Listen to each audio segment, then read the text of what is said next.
Welcome to the second episode of Global Vision.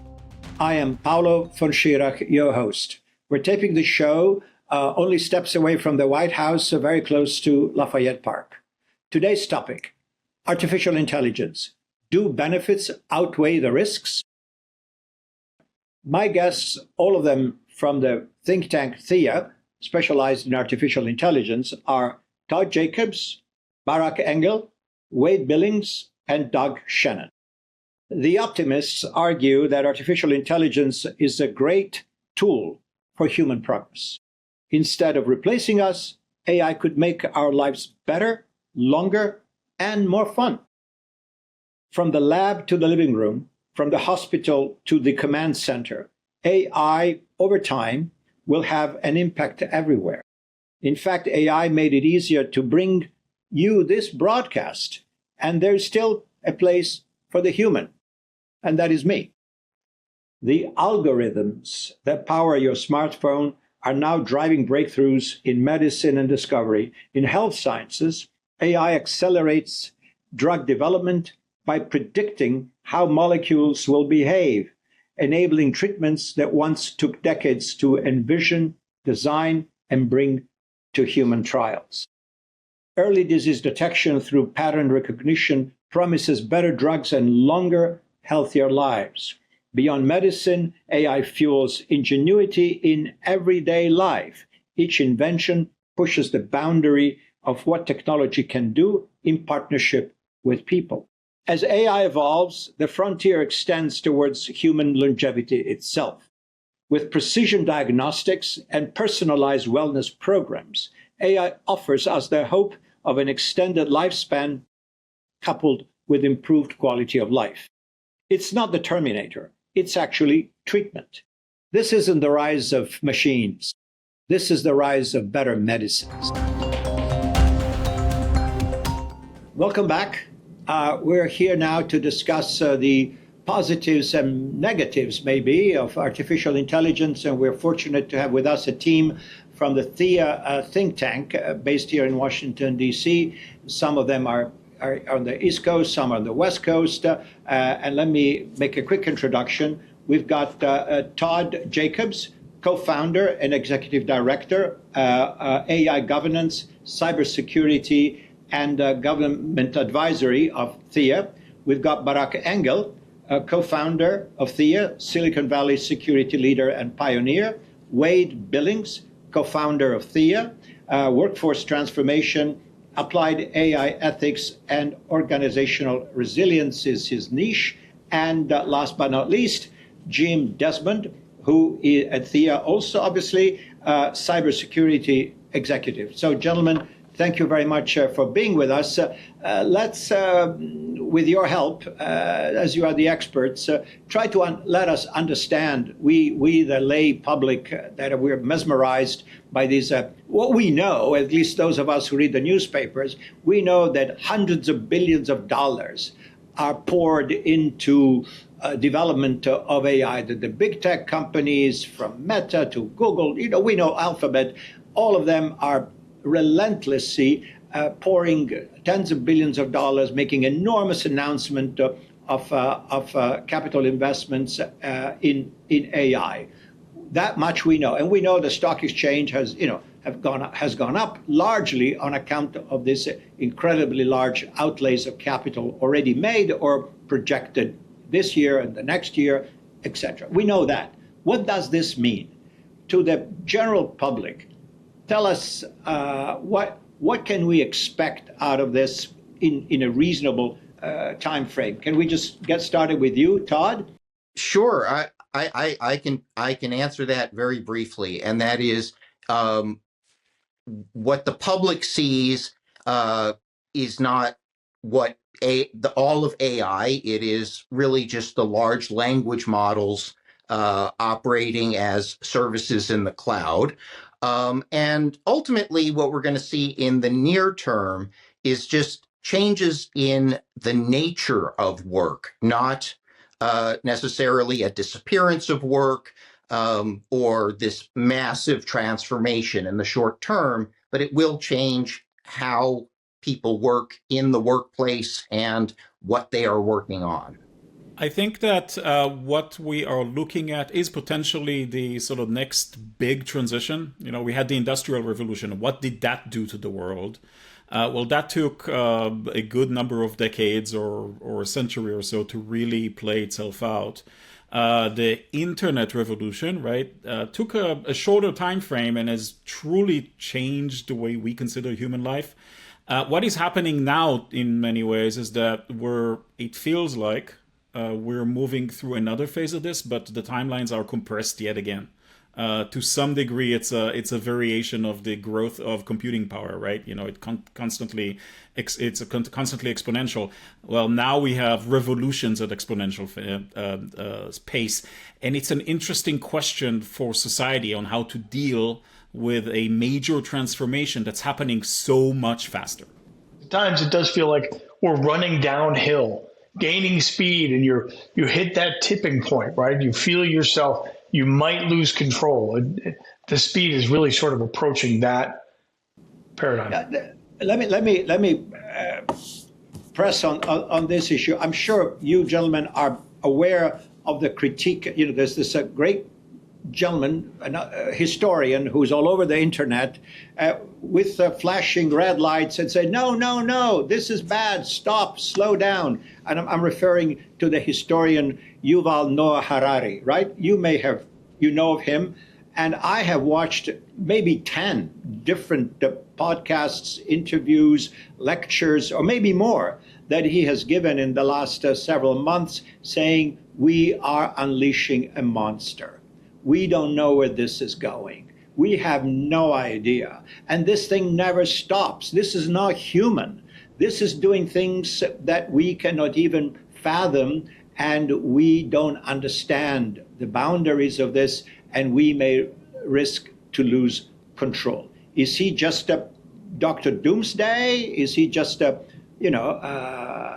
exaggerated in his dire predictions, or is there something to it? I want to say something that I think will lead to Wade having some thoughts on this, because I feel like it's truthy, but it's not where we are. And the reason I say that is it makes a lot of assumptions about what we see today and think of as AI. It is not sentient. It is not really doing anything that we haven't been doing with expert systems and other systems for 30, 40 years now. It's just doing it with a different interface that is an emergent property that even some of the designers don't fully understand. But it is not it is not Skynet, but it is changing the social dimension in a way that, to Jim's point, is like running downhill. And Wade, as our kind of social workplace expert, I think has some thoughts on that. Oh, I definitely have thoughts. Wade, anybody wants to chime in, add anything to this? Well, I think we are definitely at a Prometheus moment, right? We have been handed fire and we're trying to figure out how not to burn ourselves with it. Now, my take on this is, like any other tool, what is wrought with it really depends upon the hands that wield it and what they're going to use it for. And I think that the velocity of change that is happening right now is showing us many different possible potentials, but nothing really clear as far as what does the future hold. So I think that right now, with the way that the AI is progressing, with the tools that are coming out, with the move from a chatbot to be more of agents working on our behalf, I think we will see probably within the next 6 months to a year, patterns start to form as far as how people are going to be utilizing this new technology in their daily lives. Now, as far as how it's going to impact, our day-to-day lives, it is already impacting our day-to-day lives. I have many people, many friends in the technology field that are feeling very nervous about some of the new models that have come out recently about their ability to create application code and do so at a level that, just a year ago, would have been considered a junior level type of developer. And now they're seeing, better and better code come out of these models. So there are real world impacts that are happening. But as far as the global dystopia that we all, picture, I don't think we're quite there yet. If I may introduce a different tack on this, which is kind of a bit more of a systemic problem, as I see it, in terms of the development and the speed of development of AI. You gentlemen know extremely well that there is a voracious need for electricity to run the data centers, right? They are sort of the engines of AI, as there are other data centers that we already know, but the projection of creation of new data centers is just enormous. And therefore here in the United States, there is an additional need, 250 gigawatts of electricity, and we just simply don't know how to make it. It's simply, based on what I understand, those who are on the other side of the equation, those who have to supply the juice that will fuel data centers, just cannot make it. There's no way to make enough of it to satisfy the currently projected development needs of AI. What do you say on that? Can we have an AI in the future that will be frugal in terms of its use of electricity? Somebody else said, oh, no problem. We're going to all move the AI data centers to Dubai or Saudi Arabia, where there's plenty of energy, no problem. So we're going to just function just as well. Any thoughts on that? Is that a real problem, first of all? Or I can see we're all dying to chime in on this. So, Barak, I'll let you go first. Yes, thank you. Yeah, I'll jump in first. First of all, to that question, right? I think it's one of the interesting answers to that is we can possibly let AI solve the problem for us, right? I mean, maybe it will come up with a clever way of reducing its own power needs or funding its power needs, if you will, that we haven't thought about. Why not? At the end of the day, that's part of the whole iterative process of this creature, if you want to call it that. But I do want to, and we do have things that we're just reluctant to use. So now we're getting into the strategy and policy of this, right? I mean, how easy it is to build, breeder plants, nuclear breeder plants in the United States these days. I mean, the process of licensing them is incredibly long and really heavily regulated and really difficult to do. Perhaps this is time to start thinking about doing that, even though we have a whole, public conversation, people being afraid of that. So there's a whole bunch of that going on. I do want to say one last thing, if it's okay. And this is one of my favorite phrases, right? The problem is never the silicone, it's always the carbon, right? It's always the humans that are the issue, not the machines. In many ways, we are in danger here, right? And this is something that humans are the only species that do this, right? Which is anthropomorphizing others.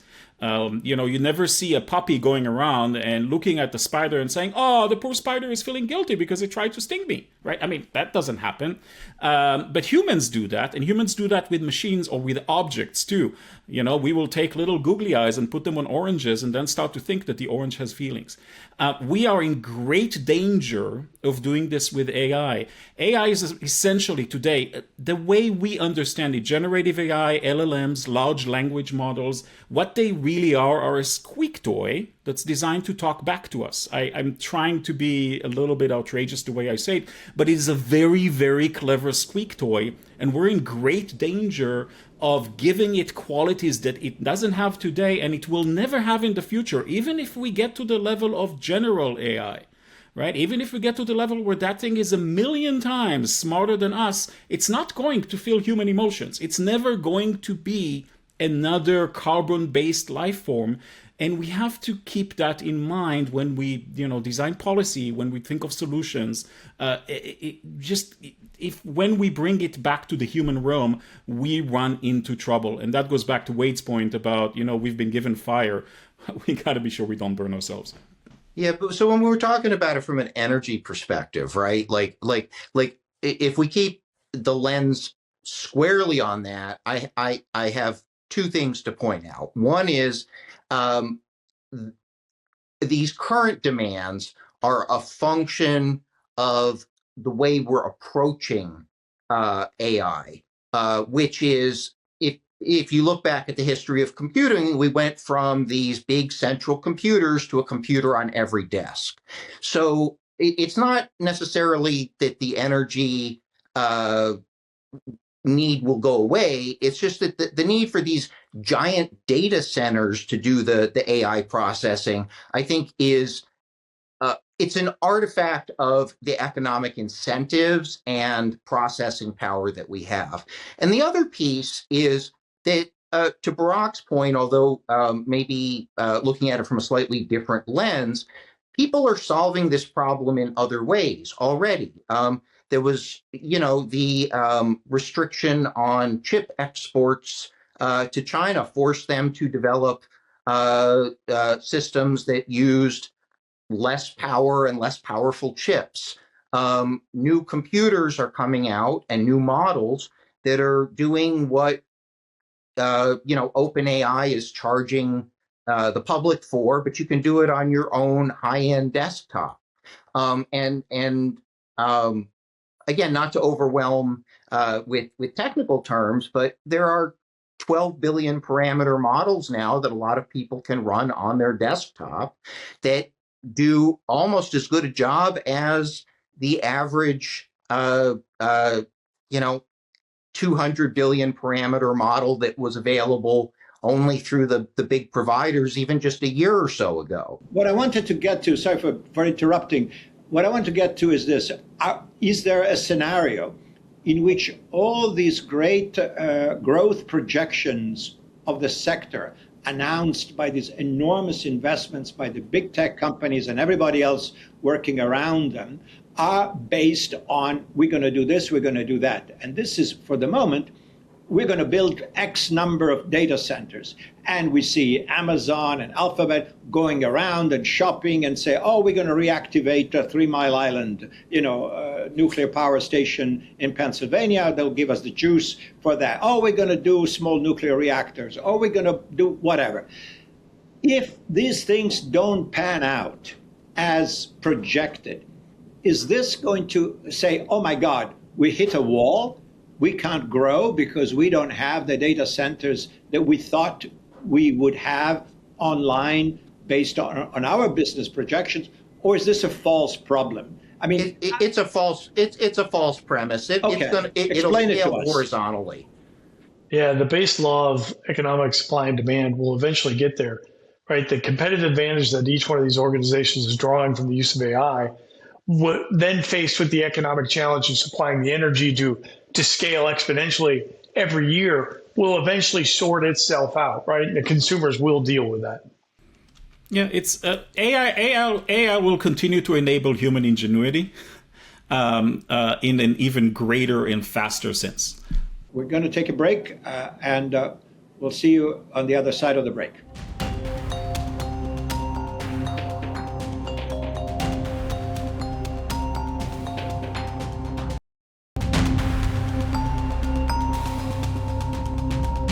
Welcome back, and let's talk about our competitors.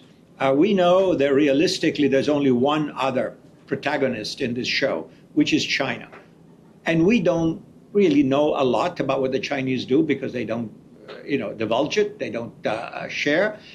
We know that they announced this big breakthrough of a kind of a frugal, bare bones AI that doesn't cost anything, that is done cheaply with whatever you can find at home, and that doesn't consume any energy. That was the idea. Oh my God, they have overtaken us. They're ahead of us. They managed to do what we've taken us, several years. They've done it very quickly with whatever they had at home. Is that real? Or that was a exaggerated scare that has no justification? No, they are doing that in a number of technological areas because of the import restrictions, and so it's broader than just AI. They're doing the same thing with things like tape storage and things like that. So that part's real. But I would argue, and please, I invite everybody else to tell me if they have a different opinion. But I feel like the economic shift isn't everything's going to China. It's that this democratization of AI and LLM tools and things like that is actually opening up new markets in emerging economies and other places that previously weren't able to compete. So it's the use that I think is broadening. Especially, I think Latin America is probably next up. But if I may, since we have very little time left, I just want to throw at you another question, which is really what we are living through right now, and which is based, of course, on imperfect, partial, and maybe wrong information. And that is that AI is a jobs killer, essentially. That while on the upside, people would say, oh, this is a productivity enhancement tool because we're going to do better. We're going to do more. We're going to open up new frontiers of science. We will, medical research will go ahead by eons because of the help of AI. And other people who say, oh, I'm going to be unemployed. Or the young graduates who say, I'll never get a job because the job I was going to have is going to be performed by the AI. And we're already seeing some of the tremors in the labor market and also in the perceived repercussions that AI innovations may have on specific sectors where AI applications become relevant. How do you see that? I understand there's always tremors when you have big innovation is disruptive. We know that. But is this how is this going to work out? And in terms of socioeconomic impact? And I'm afraid we have very little time for this. Anybody who wants to? I do. I would love to jump in on that, right? So I think that what's happening here, I want to tie this back to what I said earlier. The speed of transformation here is the problem because we are not able to come up with policy the way that our system works, our political system works, that is sufficient to evolve at the speed of the transformation. And that is a real problem because we are looking at potentially, we talk a little bit more dystopian here, at a society where you have 50% structural unemployment, not 5%. And at that point, we have a cultural problem because how do you move away from a culture that believes that one's worth, one's value is tied to their work, as opposed to, say, the really cool things that they produce as a human being that machines can't? I want to dovetail on that and just say very briefly that what the shift is going to be it's going to require an underlying economic shift broader than just work in order to make real systemic change. I agree with you, underlying economic and cultural shift. And frankly, Paulo, I don't think our government has been able to keep up with the policy making. The speed, and Barak said at the beginning, is what's going to be the biggest challenge for governments around the world. So, Jim, I think we only have a very little time left. If you want to chime in on this as well, because again, as everybody else has said, and I think I agree intuitively at least, that we are not built for rapid transformations. We're just not. Our society is about incremental, soft changes, and major changes are disruptive and seem chaotic, and millions of people end up being very unhappy. What's your final word? My final word is I put my hands in prayer mode, right, and say that the leaders that see this recognize it for what it is a massive power for good and a massive power for change. If that change is not managed, is not harnessed in the correct way, it can cause significant untold consequences. I'll be real brief. In the Industrial Revolution, when that went forward, we had lots of unintended consequences: child labor, pollution, other items, right? This is very much in the same model and not that much different from it, but it's so much faster and so much more impactful. The governments have to get on the AI bus and understand and manage it from a whole cultural perspective.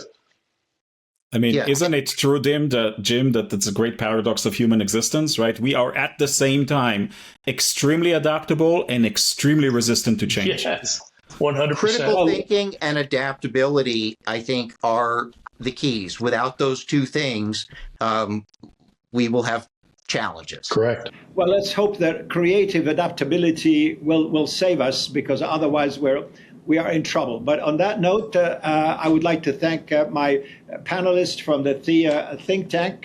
This is Todd Jacobs, Barak Engel, Wade Billings, and Jim Desmond. Gentlemen, thank you so much. And we will have to come back to this, because this is work in progress. Thank you and goodbye. I'm Paolo von Schirach. Please join us for another episode of Global Vision.